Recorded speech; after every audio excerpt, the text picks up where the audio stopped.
Olá, meus irmãos, que a paz do Mestre Jesus esteja em nossos corações. Hoje nós vamos falar um pouco sobre reforma íntima. Há muitos anos, desde a década de 50 do século passado, os espíritos superiores vêm nos informando através das mãos do Chico Xavier, do Divaldo Franco, entre tantos outros médiuns que estão conosco, nos ajudando nesse intercâmbio para que possamos receber as informações. Eles nos alertam sobre a transição planetária, que é um processo que o nosso planeta irá passar, deixando de ser um mundo de provas e expiações, para ser um mundo de regeneração. Os Espíritos nos dizem que esse processo não vai ocorrer de uma forma instantânea, como está previsto na Bíblia, que Jesus retornará com toda a sua majestade e que reunirá todas as nações diante de si para separar os bons dos maus e usar a caridade como critério para separar os bons, para identificar os bons. O que nos mostra é que o critério é esse, que é a prática da caridade, que nada mais é que o amor em ação, que vai nos distinguir para saber se nós temos condições de permanecer na Terra quando esta se transformar num mundo de regeneração. Regenerar-se significa assumir que é doente e lutar para se melhorar, combater a doença. É esse o que significa regenerar-se. E um mundo de regeneração, onde o mal ainda existe, ele nos trará meios para que nós, conscientes das nossas deficiências, das nossas imperfeições, possamos resgatar os erros do passado e nos tornarmos pessoas melhores, para quem sabe, num futuro não muito distante, pudermos galgar um mundo feliz, onde o mal já não existe mais. E como é o meio, qual é o processo para que nós nos preparemos para esse momento? Para que nós tenhamos esse privilégio de viver num mundo melhor, um mundo de regeneração, em relação ao mundo de provas e expiações que nós vivemos hoje. Pois é, o instrumento é a reforma íntima. Há muito tempo, os Espíritos vêm nos convidando a realizar essa reforma. E o que seria a reforma? Seria colocar em prática o Evangelho do Cristo em todos os momentos da nossa existência, em todas as situações. Nós agirmos segundo o modelo que o Mestre Nazareno nos deixou quando esteve entre nós. Mas é muito difícil. É muito difícil admitir sequer que nós temos doenças. E quais seriam as doenças das quais nós precisamos nos regenerar? É o orgulho, o egoísmo, a vaidade. São doenças que estão presentes, mas que nós temos dificuldade de aceitá-las, de reconhecê-las. É difícil para nós aceitar que nós ainda somos muito orgulhosos. É difícil para nós aceitarmos que nós somos egoístas, mas nós somos. E em pequenas situações do cotidiano, nós percebemos isso. Um exemplo simples. Nós estamos aguardando numa repartição pública para sermos atendidos. Então, depois de uma longa espera, muitas pessoas foram atendidas à nossa frente. Quando chega a nossa vez, o funcionário levanta e sai. Como é que é a nossa reação? Como é o nosso sentimento? Será que nós vamos, naquele momento, pensar que ele pode ter o direito de se ausentar depois de um longo período de trabalho e que ele está num horário de café, que é o normal, é um direito, como nós teríamos se estivéssemos realizando aquela tarefa? Será que nós vamos pensar que talvez ele estivesse com uma necessidade fisiológica e naquele momento, que era a nossa vez de ser atendido, ele teve que ir ao banheiro? Ou nós vamos simplesmente pensar que aquela pessoa nos menosprezou, que justo na minha vez ele resolve sair, onde já se viu, eu tenho muita coisa para fazer, eu estou ocupado, já estou esperando há tanto tempo. Está aí. a prova de que ainda somos orgulhosos, a prova de que ainda somos egoístas e que os nossos interesses têm que ser atendidos segundo a nossa vontade. E quando isso não acontece, nós nos irritamos. E assim são muitos os exemplos que poderíamos citar desse comportamento no cotidiano, em família, nas relações que nós temos com os nossos parentes, com os nossos amigos de trabalho, enfim. A realidade é que nós, que estamos encarnados nesse mundo de provas e expiações, ainda temos muitos defeitos a serem corrigidos. E a reforma íntima é um instrumento para que nós corrijamos esses defeitos. É a percepção de o que nós fazemos e sentimos e muitas vezes reagimos diante das situações da vida e que deveríamos refletir, deveríamos pensar e agir segundo os ensinamentos do Cristo, segundo o Evangelho. Mas é difícil. É muito difícil amar a nós mesmos, quanto mais os nossos inimigos. É muito difícil aceitar que Deus é onipotente, que Ele é infinitamente justo e bom e que nos concede exatamente o que nós necessitamos. Mesmo que seja um pneu furado, mesmo que seja uma chuva torrencial no dia que eu tenho muitos compromissos, enfim, mesmo que quando Ele nos contraria, Ele nos oferece, com a sua misericórdia, o necessário para a nossa evolução. É difícil isso. E muitas pessoas dizem assim, eu nasci assim, pau que nasce torto, morre torto. Mas a realidade é que nós temos o poder de nos transformarmos. Nós temos o poder de nos tornarmos pessoas melhores, de evoluir diante das situações da vida. E a prova disso está na literatura espírita. E eu vou me basear num livro muito famoso chamado Paulo Estevão, psicografia do Chico Xavier pelo Espírito Emmanuel. Essa é a história de Saulo de Tarso e de Gesiel. Ela nos traz a possibilidade e a realidade da transformação a partir do nosso empenho, da nossa vontade, mesmo quando a vida nos contraria, mesmo quando os obstáculos parecem intransponíveis, é possível nos transformarmos. Vamos começar pela vida de Gesiel. Gesiel, ele teve a formação judaica, trazida principalmente pela sua mãe, onde lhe foi mostrada a face amorosa de Deus.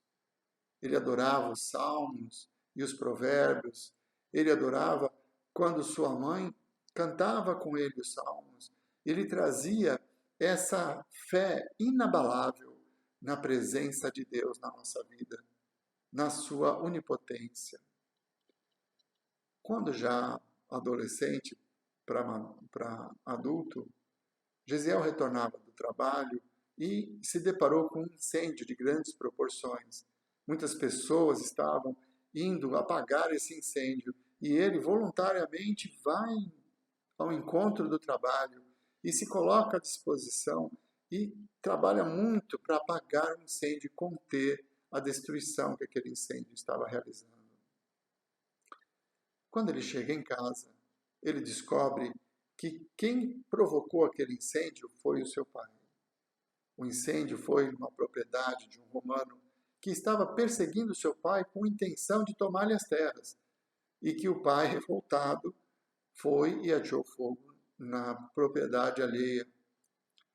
Gesiel, então, é preso com seu pai e sua irmã, Abigail. E durante o julgamento, ele se coloca à frente, assumindo total responsabilidade pelo incêndio, para tentar livrar seu pai, que já estava velho, de uma punição. Ele, então, é condenado às galés.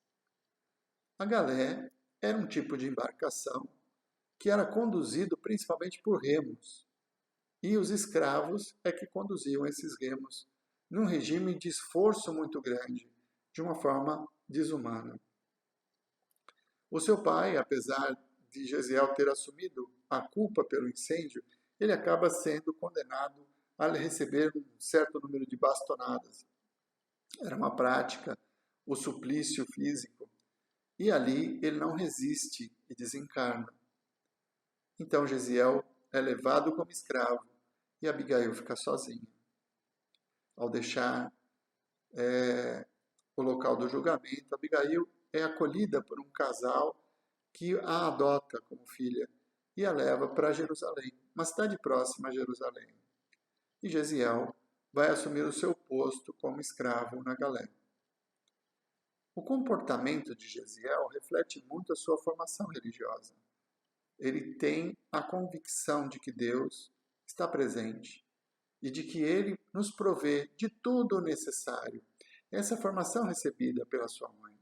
Então, mesmo diante da adversidade, mesmo como escravo dentro de uma galé, sofrendo açoites e num esforço hercúleo para conduzir a galé, ele se comporta com resignação. E esse comportamento faz com que ele seja observado pelo capitão da nau, que o destaca como sendo uma pessoa diferente. Por quê? Porque ele não trazia revolta, ele não trazia resistência às ordens, ele acatava tudo aquilo que lhe era pedido, ordenado, e fazia dentro do seu esforço. Esse comportamento resignado lhe deu alguns privilégios dentro da nau, mas ele permanecia como escravo. Em uma das viagens, um oficial romano, um jovem oficial romano, acaba ficando doente. E naquela época, a prática, numa viagem de navio, é que se alguém ficasse doente, ele era tirado ao mar, para evitar que os outros se contaminassem. Mas Gesiel intervém, pede ao capitão, para que permita que ele trate do oficial romano. E assim foi feito. Durante alguns dias, Gesiel cuidou daquele romano, orando por ele, lhe impondo as mãos, trazendo compressas para reduzir a sua febre e fazendo tudo ao seu alcance para que ele se recuperasse. E efetivamente ele se recuperou.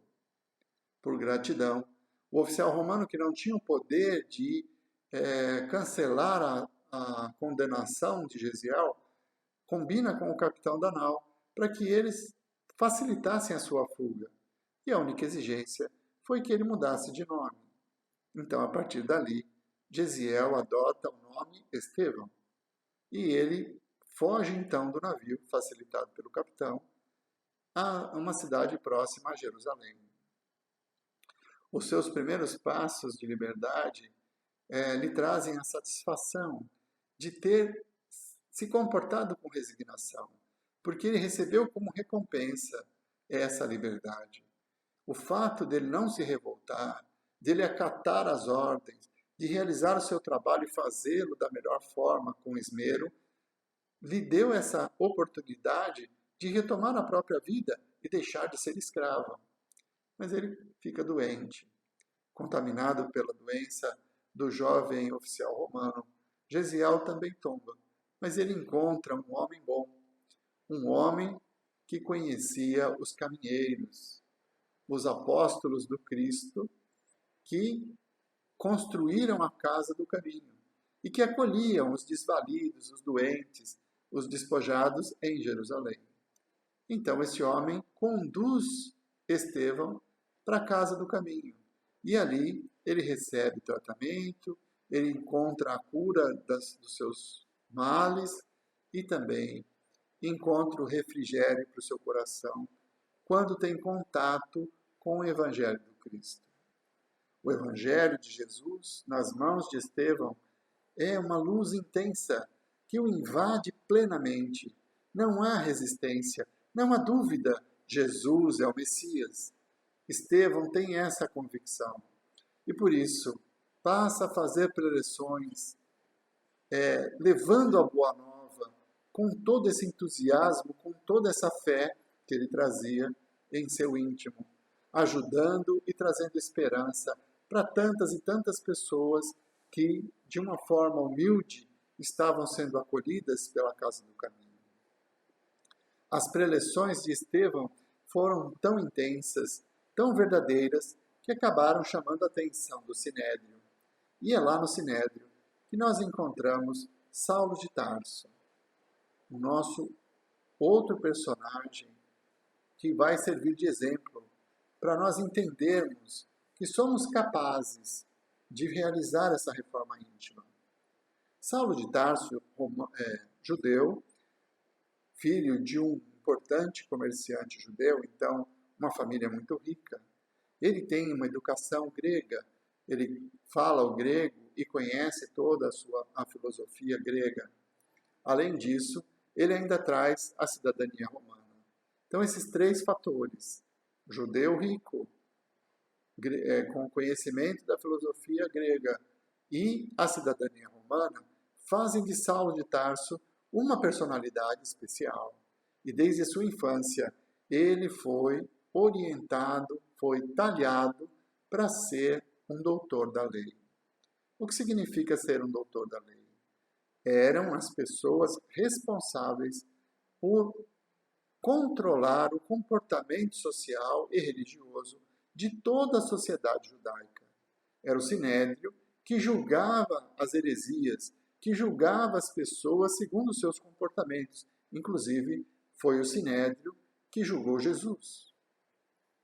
Foi para o Sinédrio que ele foi levado quando foi preso no Monte das Oliveiras, naquele momento em que Pedro, de uma forma exacerbada, acaba sacando a espada e cortando a orelha do soldado, em que Jesus diz a frase, né? Aquele que vive pela espada perecerá. Jesus também foi ao Sinédrio. Vejam a importância desse órgão judaico. Eles eram responsáveis por manter a ordem religiosa. Eram os doutores da lei. E Saulo de Tarso foi sendo preparado durante toda a sua vida para ser um doutor da lei, uma personalidade, alguém muito importante dentro da sociedade judaica. É Saulo quem vai à casa do caminho para conhecer Estevão, que fazia as preleções falando do Cristo. E ali, Saulo vê a paixão de Estevão quando fala do Nazareno. A verdade daquelas palavras de amor, de esperança, de um homem que conhecia a lei, porque Estevão conhecia a lei, ele era judeu, havia recebido as instruções a partir da sua mãe e conseguiu colocar o Evangelho do Cristo como a grande revelação daquele que viria salvar a todos nós. Como era a esperança da profecia judaica, de que Deus enviaria o Messias, um Salvador. Indignado por considerar Jesus o Messias, Saulo, então, começa a perseguir Estevão, a ponto de prendê-lo, de levá-lo a julgamento no próprio Sinédrio. E ali, sobre as suas acusações, Estevão é condenado à morte. Para Saulo de Tarso, era um momento de vitória. Para ele, a execução de Estevão era o fechamento de um ciclo, de uma vitória contundente, de alguém que conseguiu se posicionar como doutor da lei, impondo o seu conhecimento e a sua oratória, levando alguém a ser condenado à morte. Então, a execução de Estevão era, para ele, Saulo, uma festa. Por isso, ele convida toda a sua família para que venham prestigiar a sua vitória, inclusive a sua noiva, Abigail. O destino quis que a irmã de Gesiel, agora Estevão, fosse a noiva do grande doutor da lei, Saulo de Tarso. E durante a cerimônia, Abigail reconhece o irmão e pede que Saulo interceda em seu benefício. Relutante, o doutor da lei acaba intercedendo e Estevão é retirado para uma pequena sala onde eles puderam estar a sós. Somente Estevão, Saulo de Tarso e Abigail. Estevão já estava agonizante.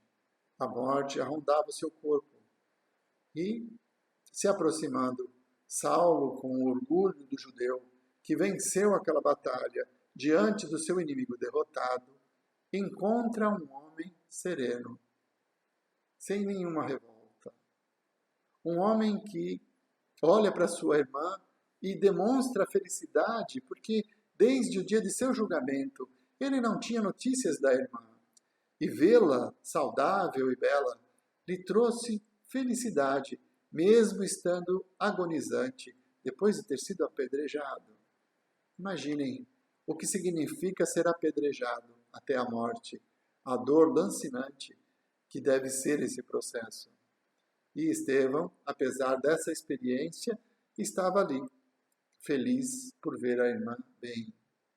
E uma frase que ele fala para ela, na narrativa do livro, deixa muito claro essa condição de felicidade. Porque ele diz a ela, Abigail, se este doutor da lei tiver por você a mesma paixão que ele tem pela lei, fizeste uma boa escolha. Então, Saulo não era para ele um algoz. Saulo não era o seu inimigo, o vitorioso de uma batalha. Saulo era uma pessoa que ele, Estevão, reconhecia os seus valores, a sua paixão pela lei, a forma da sua oratória defendendo os seus princípios, a ponto de dizer à irmã que se ele tivesse por ela a mesma paixão que ele tinha pelo judaísmo, que ela havia feito uma boa escolha. Essa condição de Estevão, de serenidade, de resignação diante de uma condenação, diante de uma execução tão hedionda, mexe com Saulo. Ele meio que não se conforma com a situação. Como pode um derrotado estar tão bem? Eu sou vitorioso. Eu venci a batalha. Eu o condenei à morte. E ele está bem. Sem nenhuma perturbação. Sem nenhum tipo de revolta. No olhar, perdoando o seu algoz. Porque, como Jesus disse, é preciso que nós amemos os nossos inimigos. E ali Estevão dá o exemplo perfeito de como nós devemos agir em relação às pessoas que contrariam a nossa vontade. Essa situação mexeu com Saulo de Tarso. Mas ele não poderia manter o noivado com Abigail porque ela é irmã do herege. Então ele se afasta e Abigail retorna para a estrada de Jopé, onde ela vive ainda com os pais adotivos. Saulo vive essa situação, não compreende como Jesus pode transformar as pessoas desse nível, a ponto de, diante de um sofrimento atroz, ela manter a serenidade e a paz. Isso perturba, e as perseguições aos cristãos aumentam muito nesse período. Mas a saudade e o amor que ele sente por Abigail é muito forte, a ponto dele, engolindo o próprio orgulho, decide procurá-la novamente e honrar seu compromisso, formar com ela a família, ter os filhos que ele tanto sonhou. Então ele vai até a estrada de Jopé, onde ela reside, e chegando lá ele encontra Abigail muito doente. Ela também estava prestes a desencarnar, agonizante. Quando ele chega, vai ter com ela, e ela fala para ele sobre a revelação que lhe foi feita pelo velho Ananias, que lhe trouxe o Evangelho do Cristo. E mais uma vez, Saulo se defronta com a morte de Abigail, mas uma morte que não trazia sofrimento, revolta, nem temores. Abigail estava serena, ela estava consciente do momento que vivia e que aquele corpo era só mais um instrumento que, ao deixá-lo, a vida continua como Jesus deixou bem claro quando esteve entre nós e ao terceiro dia retornou ao convívio com os apóstolos. Essa serenidade, mais uma vez, mexe com Saulo. O seu ódio por Jesus aumenta e ele deseja vingança porque, afinal de contas, havia tirado o grande amor de sua vida, que era Abigail. Então ele pede autorização ao Sinédrio, junto a alguns soldados, e vai a Damasco, em busca de prender o Ananias. O objetivo dele era perseguir Ananias, aquele que havia convertido Abigail. Saulo chega às portas de Damasco e aí nós temos o famoso encontro entre Jesus e Saulo de Tarso. De joelhos diante do Cristo, ele perde a visão. Ele compreende ali, naquele momento, naquela manifestação, que Jesus efetivamente é o Messias. E ali se entrega. Só ele vê o Cristo. Os soldados que o acompanhavam não puderam ver, ter a mesma visão que ele. Então, os soldados acharam que ele estava louco. E foi essa notícia que se espalhou por toda Jerusalém. Saulo foi deixado numa estalagem em Damasco, onde Ananias foi ao seu encontro e levar cura aos seus olhos, porque ele havia ficado cego, e presenteá-lo com os evangelhos. Ali inicia o processo. Saulo não se converte imediatamente. Ele aceita o Cristo.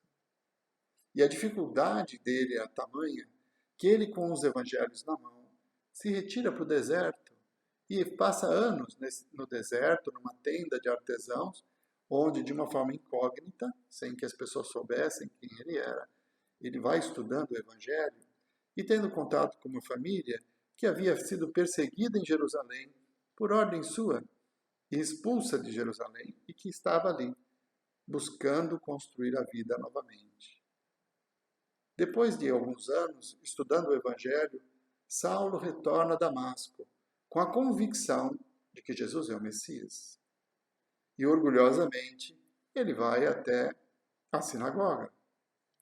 Bem recebido como famoso Saulo de Tarso, doutor da lei, a tribuna lhe é oferecida e ali ele inicia sua preleção, porque ele tinha uma oratória muito poderosa, falando da lei, falando de Moisés. Ele abre a sua fala e acaba envolvendo toda a plateia, até o instante em que ele afirma que Jesus é o Messias. Nesse instante, ele é chamado de louco. E ele só não foi preso e condenado ali mesmo por ter cidadania romana, o que lhe trouxe alguns privilégios durante toda a sua vida. Mas naquele momento evitou que ele fosse preso. E Saulo, na calada da noite, acaba fugindo de Damasco e retornando a Jerusalém. A estrada, o retorno, a viagem de Damasco a Jerusalém lhe traz muitas dificuldades e sofrimento. Quando Saulo chega em Jerusalém, ele está muito doente e vai em busca dos amigos. Os amigos o recebem. Me disseram que você estava louco. E ele, não, eu estou bem. Mas quando ele começa a falar de Jesus, os amigos o rejeitam. E assim foi. Todas as pessoas com quem ele teve contato o rejeitaram como louco. E ele se viu obrigado a bater a porta da casa do caminho. A mesma casa onde ele havia invadido, tirado Estevão, levado à morte. É este homem que bate a porta da casa do caminho. E Tiago fica receoso, será que devemos acolhê-lo? Mas Simão Pedro o acolhe. Ali ele recebe o tratamento, ali ele recebe as orientações. E quando recuperado, a sua ideia é de converter os seus pares. Saulo disse a Simão Pedro que iria ao Sinédrio e queria convencê-los de que Jesus era o Messias. Mas Simão faz com que ele pense melhor. E diz a ele que se ele for ao Sinédrio, ele vai encontrar apenas a morte. Então nós observamos que Saulo ainda não se transformou.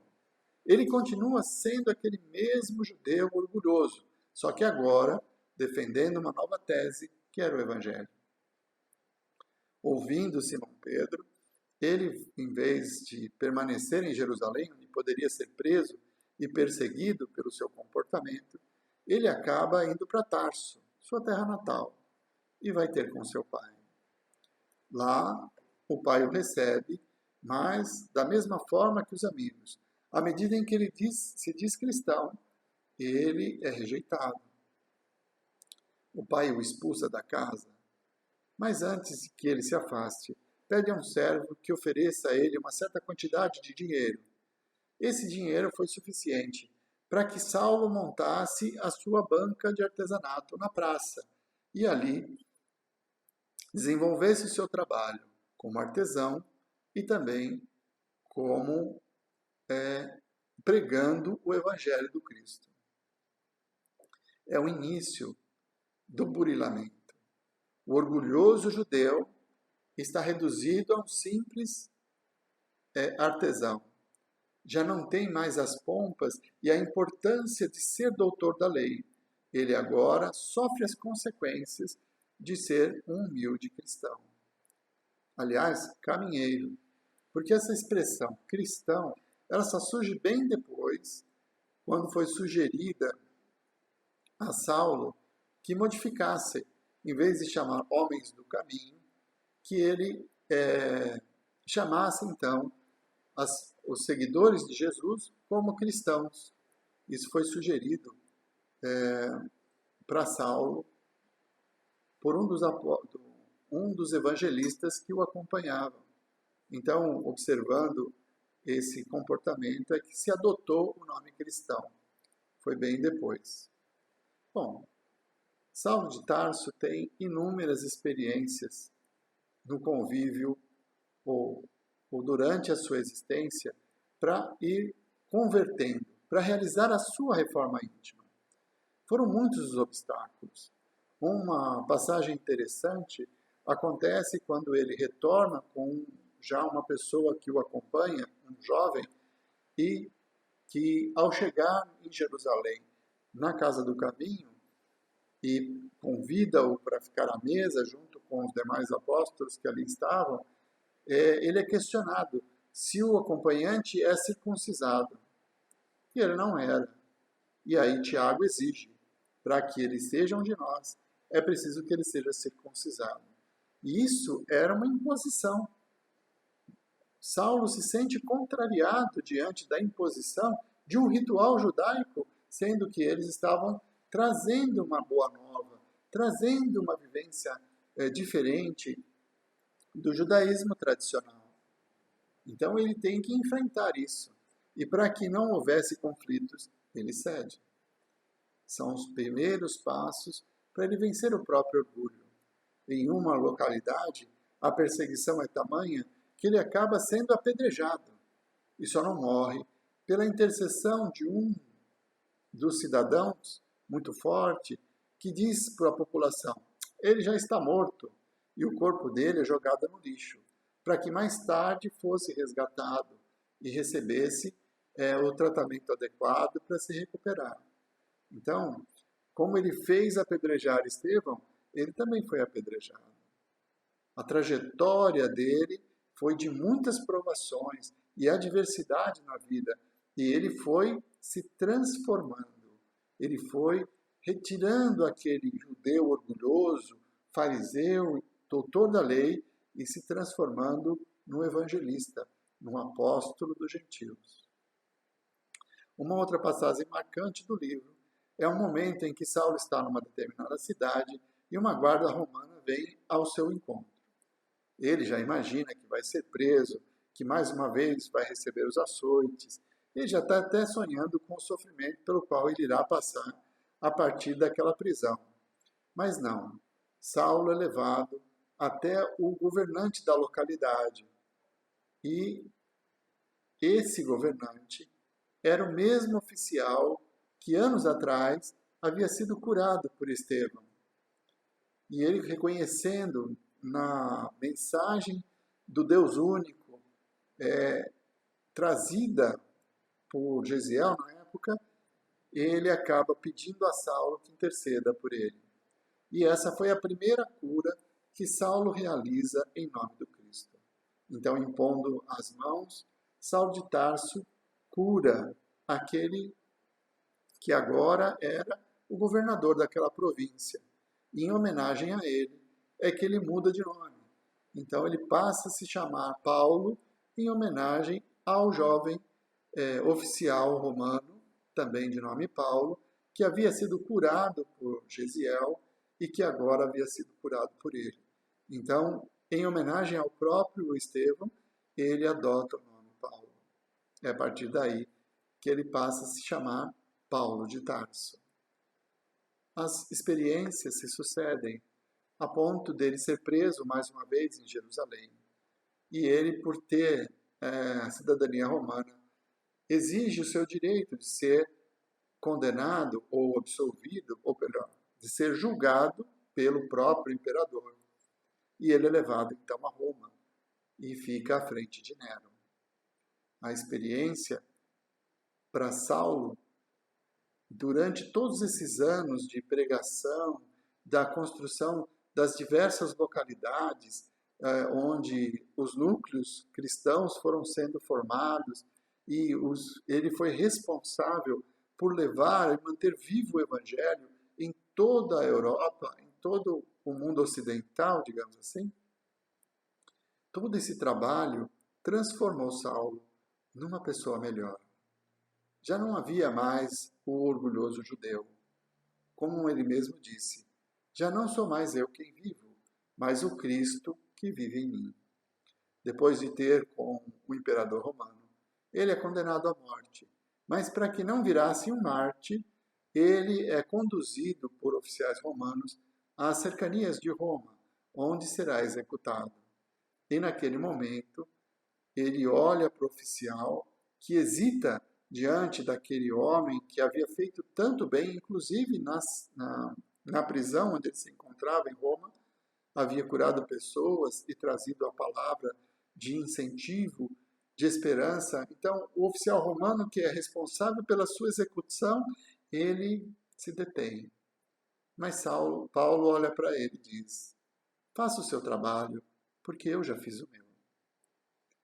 Então, esse é o momento da desencarnação de Paulo de Tarso, que é acolhido pelo espírito de Gesiel e Abigail, que o aguardavam para fazer o desligamento e o acompanhar até Jesus, com quem ele tem um encontro posterior. Mas o que nós queremos ressaltar é que, se houver o empenho, a vontade e o esforço, podemos nos transformar. Saulo de Tarso era um judeu orgulhoso, responsável pela perseguição e morte de muitas pessoas. E no final da sua experiência, ele passa a ser um cristão humilde. Paulo de Tarso, o apóstolo dos gentios. Gesiel, o que se fez escravo, mas com resignação conquistou a sua liberdade, confiante de que, apesar da adversidade da escravidão, Deus lhe daria os meios para que ele pudesse fazer o melhor ao seu alcance. Então, meus irmãos, a reflexão de hoje é para que nós olhemos qual o esforço que nós estamos fazendo. Será que nós precisamos também ser apedrejados, ser jogados no lixo, como foi com Paulo de Tarso, para que possamos perceber que as adversidades que a vida nos oferece são instrumentos para nos lapidar, para construir essa reforma íntima, mudança de opinião, de atitudes diante da vida, diante dos nossos irmãos, diante das pessoas. Esses dois personagens do livro Paulo e Estevão, eles nos trazem a possibilidade, o exemplo de como nós devemos nos comportar diante da dificuldade da vida. Se a vida nos contraria, como contrariou a eles tantas e tantas vezes, se a vida nos traz dor pela doença, nos traz privações pelas dificuldades financeiras, se a vida nos traz dor pela ausência ou pela desencarnação de um ente querido, todas essas situações que nos trazem sofrimento, elas não podem ser vividas com revolta. É preciso nos lembrarmos das palavras do Cristo, do amor que ele dedicou para todos nós, do exemplo de que ele, coroado com espinhos, com a cruz infamante nos ombros, subiu o Gólgota sem se queixar. Nenhuma queixa, nenhum momento de revolta. Quando foi pregado na cruz, ele olhou para o Pai e pediu que nos perdoasse, porque ele mesmo não havia se ofendido com a nossa própria ignorância. É isso que é a reforma íntima. Essa mudança de valores e de comportamento diante da adversidade da vida. A vida nos oferece obstáculos, mas nós precisamos vê-los como lições preciosas para a nossa transformação, para que identifiquemos em nós as nossas doenças, o grau em que elas se encontram, o grau de orgulho, o grau de egoísmo, o grau de vaidade que ainda habita em mim quando a vida me contraria, para que, lapidando essas doenças, possamos um dia, como Saulo, como Paulo, dizer que não sou mais eu quem vivo, mas o Cristo que vive em mim. É essa reforma que precisamos realizar para que estejamos entre os escolhidos, aqueles que permanecerão na terra, num mundo de regeneração, dispostos a, confrontados com as nossas imperfeições, termos a força de vontade de superá-las, de resgatar os erros do passado com resignação e coragem, como foi com Estevão, como foi com Paulo de Tarso. As piores situações foram encaradas sem revolta. É essa preparação para que num mundo melhor possamos construir a nossa felicidade a partir do equilíbrio íntimo e da consciência tranquila, de termos certeza de que estamos muito distantes da perfeição ainda, mas que este é o caminho e que cada vitória, cada momento em que eu consigo oferecer a outra face diante da ofensa recebida, cada momento em que eu consigo compreender a opinião adversa da pessoa que comigo vive, da pessoa que caminha ao meu lado, e conseguir perdoá-la pela atitude que me contraria. Cada ação, cada gesto vai construindo em nós um ser melhor. É isso que significa a reforma íntima.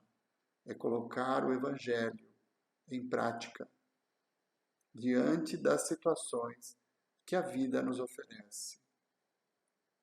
É na dor, é na adversidade que nós podemos nos conhecer.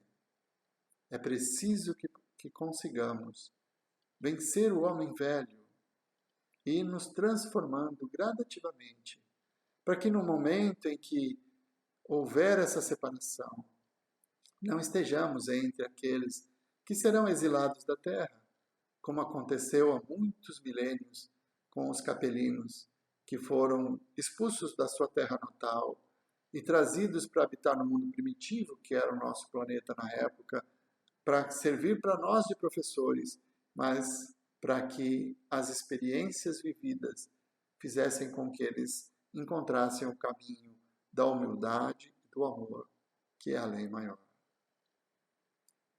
Nós buscamos trazer nesses exemplos modelos. Não fiquemos nos colocando como inferiores. Não vamos repetir aquela frase que diz: eu sou assim mesmo, eu nasci assim, vou morrer assim. Não, não vamos morrer. Somos espíritos imortais. E cada vitória que conquistarmos nas experiências nesse momento da vida nos facilitará nas próximas encarnações. Então, construamos o nosso amanhã. Nas palavras do Chico, nós não podemos voltar ao passado e mudar o que já fizemos, mas nós podemos mudar hoje e mudar o nosso futuro, construindo um futuro melhor. É esse o convite que eu faço para vocês na reflexão de hoje. Que possamos ter a coragem de admitir o tamanho das nossas imperfeições e ter a força de vontade para lutar contra elas, nos esforçando para vencer essas doenças terríveis que nos impedem, que é o nosso orgulho, que é o egoísmo, que é a nossa vaidade. Que Jesus nos abençoe e nos fortaleça nesse propósito. Muito obrigado